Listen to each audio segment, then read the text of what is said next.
Bienvenidos a la clase de hoy. Hoy vamos a continuar con mama, ¿sí? En este caso vamos a hablar de tumores de mama.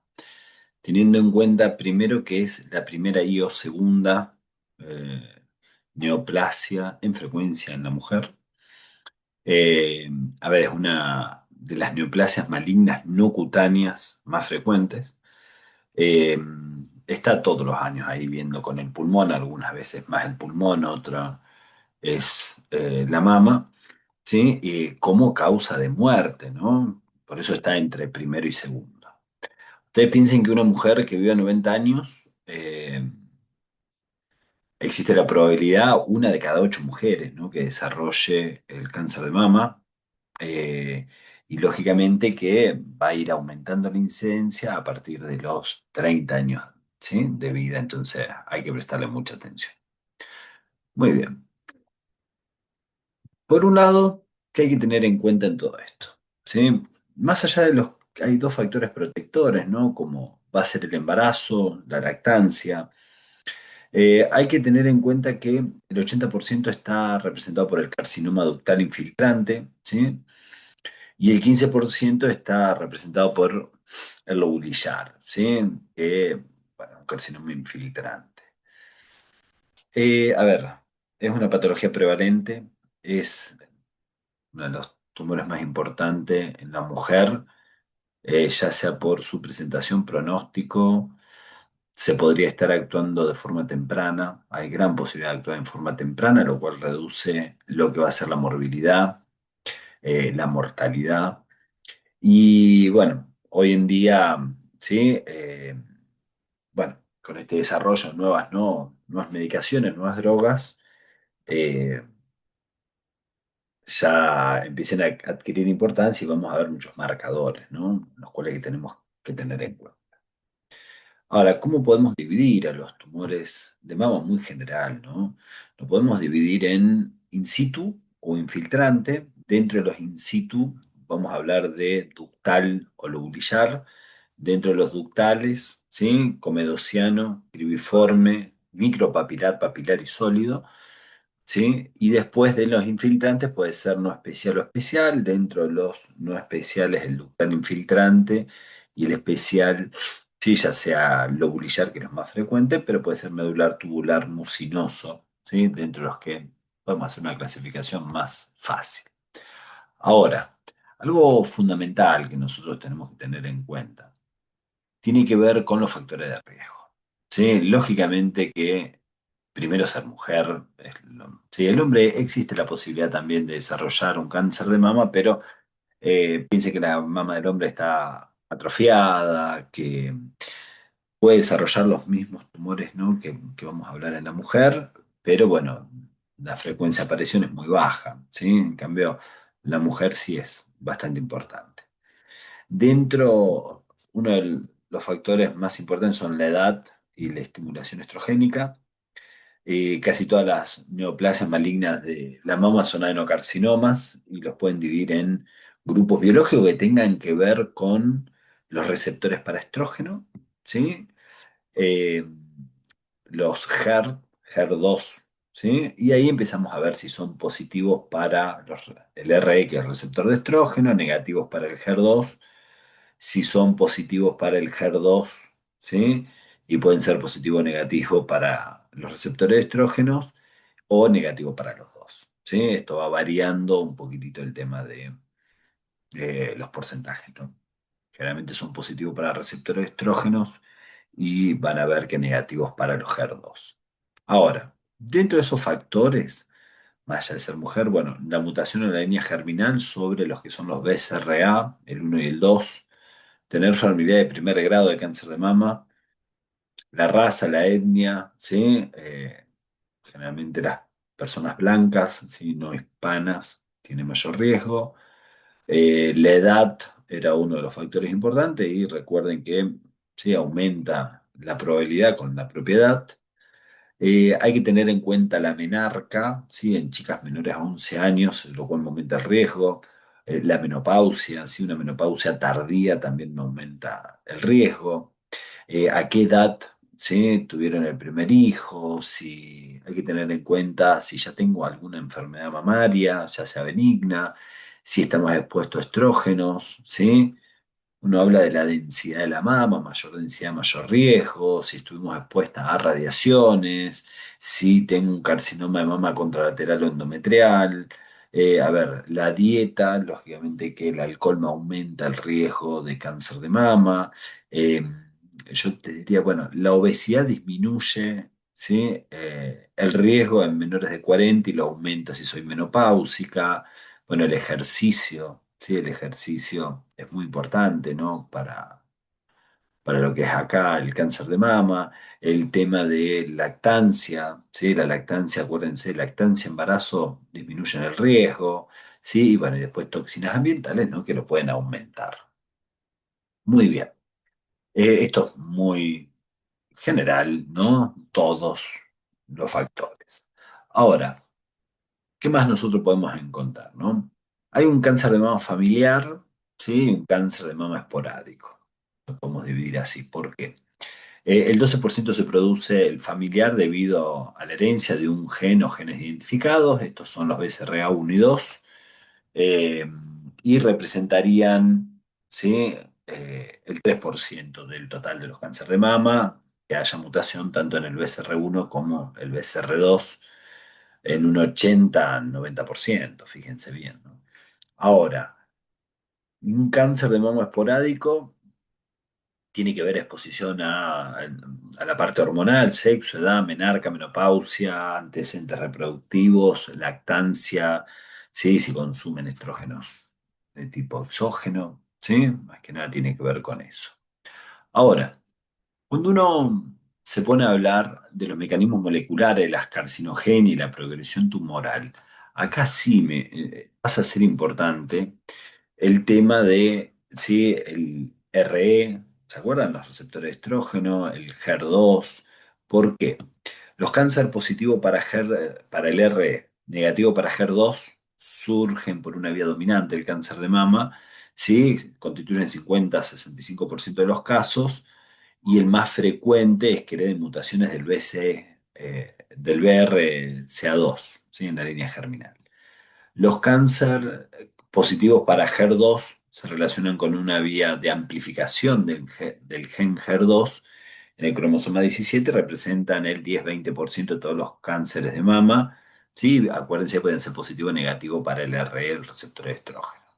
Y los negativos para ambos, ¿sí? Hay una vía independiente que, de los cambios mediados por el RE, ¿sí? En la expresión génica, y hay amplificación de los genes del HER2. 15% de los cánceres de mama, ¿se acuerdan? Entonces, ¿qué pasa? Hay muchos marcadores que hoy en día nos van a servir, ¿sí? Por eso es importante todos estos marcadores bioquímicos. A ver, el R era el receptor de estrógeno. Entonces, cuando uno ve los receptores de estrógeno, estos receptores de estrógeno son responsables de la iniciación del crecimiento tumoral, de la mantención de los factores de crecimiento. El tumor se origina por una mutación, ¿sí? O porque muta, ¿no? Por acción estrogénica, y acuérdense que mantiene el crecimiento, ¿sí? Por acción de los propios estrógenos, ¿no? Después tengo el HER2, HER2 New, ¿sí? Que estimula más que nada la función o induce proliferación celular en lo que es reparación y regeneración. Después tengo el KI67, que es un marcador de actividad mitótica, ¿sí? Un marcador de actividad de replicación celular, que me sirve para el pronóstico. Acuérdense la P53, que regulaba el ciclo celular, ¿sí? ¿Se acuerdan? ¿Sí? Encuentra la alteración, ¿sí? Saca el ciclo, ve si lo quiere, si lo puede corregir. Si lo puede corregir, lo corrige y después vuelve a introducir esa célula al ciclo, y si no, induce a la apoptosis. Mutaciones en la P53, ¿sí? Vamos a ver que también se pueden estar relacionando con esta carcinogénesis. Y después tengo receptores para progesteronas, ¿sí? Que lo que hacen es inducir una acción de tipo proliferativa. Hoy, conociendo todo esto, es muy importante porque la medicación puede ir actuando sobre todo esto y podemos estar viendo el pronóstico que nos puede estar generando, ¿sí? Con la medicación. Muy bien. Por otro lado, ¿sí? Tenemos que tener en cuenta el tema de la clasificación molecular. La clasificación molecular tiene que ver con, a ver, qué características presenta también, si son luminal A, que son la mayoría de los tumores, generalmente tenían receptores de estrógeno y progesterona positivo, el HER2 negativo, ¿sí? Con un grado histológico 1 o, digamos, 1 A o 2, ¿sí? El luminal B, que representa, a ver, estos son receptores de estrógeno y progesterona positivo, son de alto grado, 3, ¿sí? El HER2 positivo o negativo. El normal like, que es para receptores de estrógeno y progesterona positivo, es de bajo grado, HER2 negativo. El basal like, que es triple negativo, ¿sí? Acuérdense, para estrógeno, progesterona y el HER2 y el HER2 new positivo, ¿sí? Que bueno, después puede tener receptores de estrógeno y progesterona negativo. ¿Sí? Estos son para ver las clasificaciones más que nada. Muy bien. ¿Qué tenemos que tener en cuenta? Que la neoplasia de mama, más del 95%, primero son adenocarcinomas que aparecen en el sistema ductal o lobulillar en forma de carcinoma in situ, que generalmente cuando se detecta clínicamente ha traspasado la membrana basal o invadido el estroma en un 70%, es decir, eh, por eso hay que prestarle mucha atención. ¿Sí? Bien, ¿qué vamos a encontrar? Lo que es carcinoma in situ. ¿Sí? Acá es la importancia de detectarlo de forma temprana, generalmente se hace un diagnóstico por imagen, ¿sí? Acuérdense que una lesión no palpable, pero estamos hablando de un carcinoma in situ, como cualquier carcinoma in situ, no ha invadido la membrana basal de los, por lo menos los conductos mamarios de los lobulillos. Hay intraductal, que es intra, ¿sí? Dentro de los conductos, intralobulillar dentro de los lobulillos, y el carcinoma ductal y el carcinoma lobulillar son dos formas de cáncer de mamas, dos formas polares desde el punto de vista microscópico, ¿sí? Similar en pronóstico, ¿sí? Y de ahí este carcinoma in situ todavía no tiene capacidad para metatizar, ¿sí? Eh, ¿Por qué? Porque, bueno, no tengo acceso, ¿no? Todavía a lo que es ni la vía linfática ni la vía hematógena, ¿sí? Para tener en cuenta. Ahora, la mayoría de estos carcinomas in situ ductales se detectan como consecuencia de calcificaciones asociadas a material secretorio o necrosis. Por eso el diagnóstico por imagen tan importante. Con menor frecuencia se puede observar fibrosis periductal que rodea o provoca una densidad mamográfica, ¿sí? O una masa palpable imprecisa. Y después tengo los tipos micropapilar o papilar, que son los que producen secreción a través del pezón y se detectan como algo casual, ¿no? Se puede hacer una biopsia, generalmente por otra lesión. Eh, Ahí está la importancia, ¿no? Del diagnóstico temprano. Y después tengo el carcinoma ductal in situ, ¿sí? Que es una proliferación clonal maligna de células epiteliales que está limitada a los conductos, a los lobulillos, por la membrana basal. A ver, esto es mamografía, ¿sí? Por lo menos la forma de detección, o casi siempre es la mamografía. Representa un 15, un 30% de los carcinomas. Se pueden ver calcificaciones asociadas a material secretado, necrosis, ¿sí? Puede haber fibrosis, más allá de que sea con menor frecuencia, y no suele producir secreciones a nivel del pezón. ¿Cómo lo podemos ver dentro de la morfología? Como comedociano o no comedociano, ¿sí? El comedociano es un nódulo impreciso, van a ver un áreas con calcificaciones agrupadas, lineales, ramificadas, ¿sí? Hay un núcleo polimorfo de alto grado y tenemos necrosis, ¿no? Central. El no comedociano puede tener patrones fibrilares, puede tener papilas, puede tener ejes fibrovasculares. Y después aparece la famosa enfermedad de Paget, que no es frecuente, pero bueno, puede aparecer en un 4%, en forma de una erupción eritematosa unilateral, como una costrita o descamación en forma de crosta, ¿sí? O de costra, que suele picar, da prurito, ¿sí? Y que se puede confundir con algún eczema, ¿sí? Bueno, esas células de Paget o esas células malignas, ¿sí? Alteran la barrera epitelial normal y bueno, hay líquido, que es líquido extracelular, que se extravasa así por la superficie del pozón. Más de la mitad son una masa palpable y pueden que tengan un carcinoma invasor subyacente, ¿sí? Suelen ser mal diferenciados, chicos. Hay una sobreexpresión del HER2, son negativos para el RE, ¿se acuerdan? Para los receptores de estrógeno. Muy bien. Por otro lado, tengo el carcinoma in situ lobulillar, que es lo mismo. Esto está en los conductos, en los lobulillos, que crecen con escasa cohesión entre ellas, las células, ¿no? Y acá se pierden la caderina, que es una proteína de adhesión, que es supresora de tumores. Generalmente esto en una biopsia, ¿sí? Eh, a ver, las células, acá hay una hiperplasia lobulillar atípica. eh, los CLIS, ¿sí? Estos carcinomas incitolobulillar, el carcinoma lobulillar invasivo, todos tienen la misma morfología, núcleos generalmente pequeños, con forma de anillo de sello y que producen mucina. Eh, el CLI es un factor de riesgo para el carcinoma invasivo, ¿eh? Sí, acuérdense que se desarrollan 20-35% de las mujeres a lo largo de los 20-30 años, ¿sí? Como para tener en cuenta.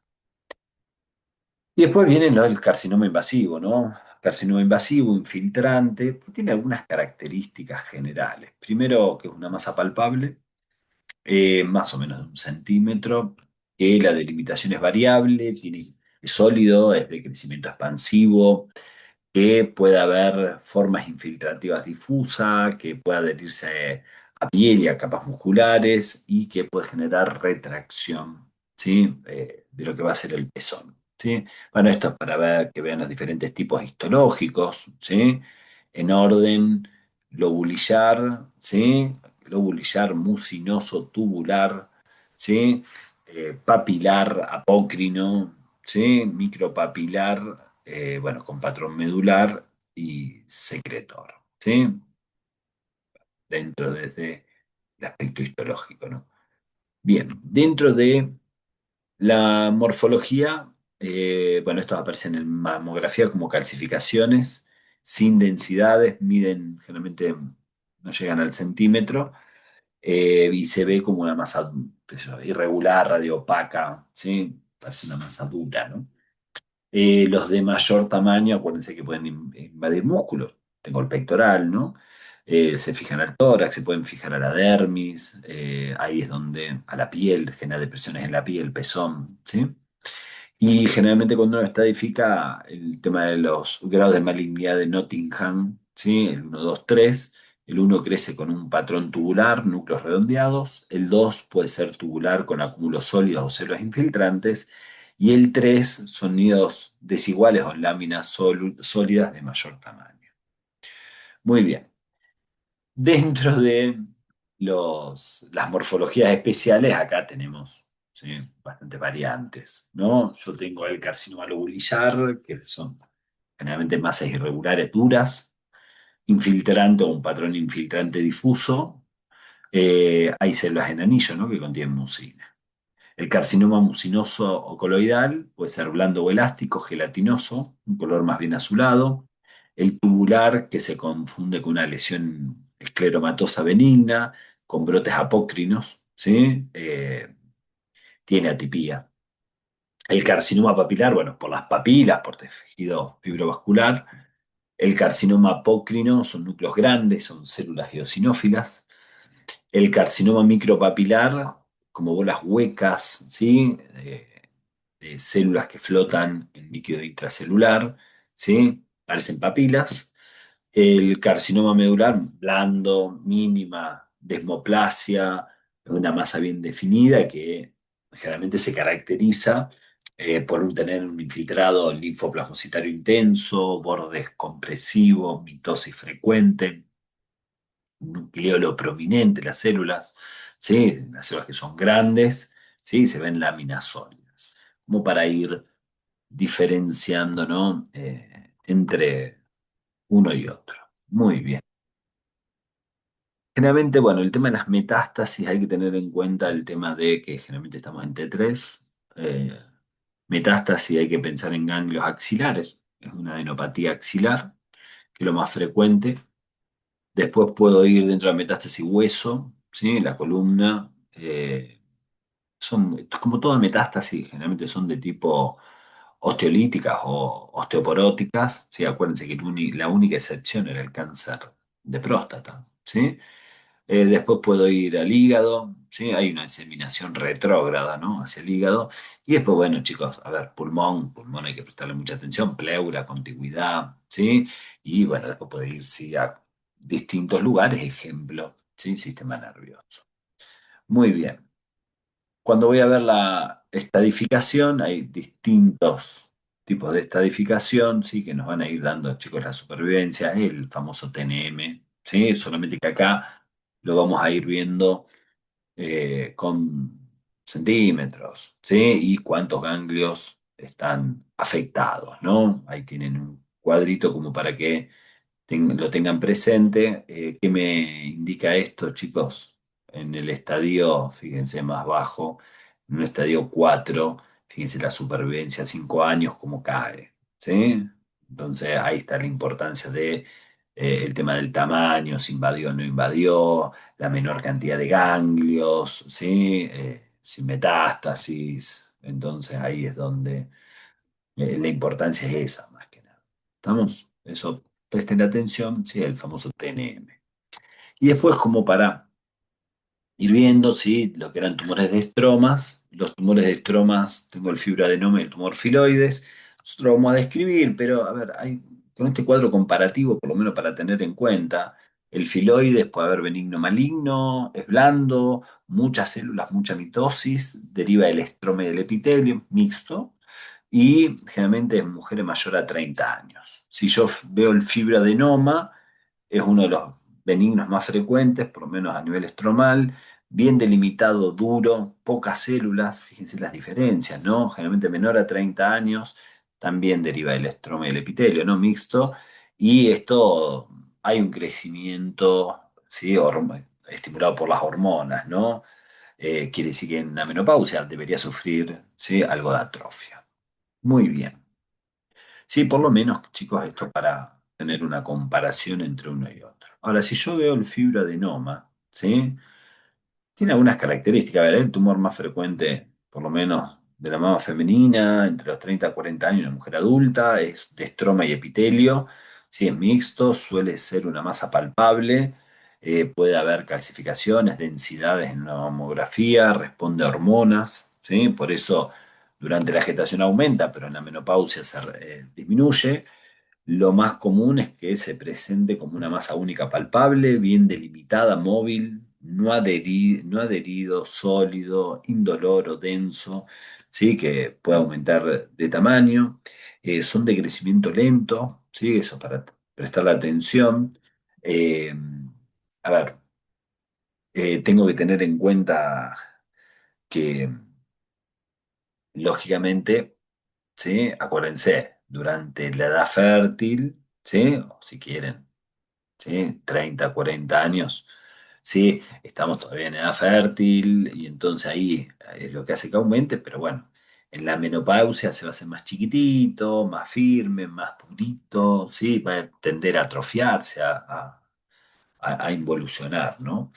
Generalmente miden 1 centímetro, pueden medir más, ¿sí? Y son nodulitos, fíjense bien, blanquecinos, bien delimitados. Estamos que protruyen, ¿no? Eh, y lo característico, ¿sí? Fíjense en la imagen acá abajo, ¿sí? Se ven como estos conductitos que se los compara con las astas de un ciervo, ¿sí? Cómo se ramifican, ¿sí? Toda la parte epitelial o estos conductos, ¿sí? Que es algo característico, ¿sí? Por lo menos que lo pueden ver. Estos generalmente no malignizan, ¿sí?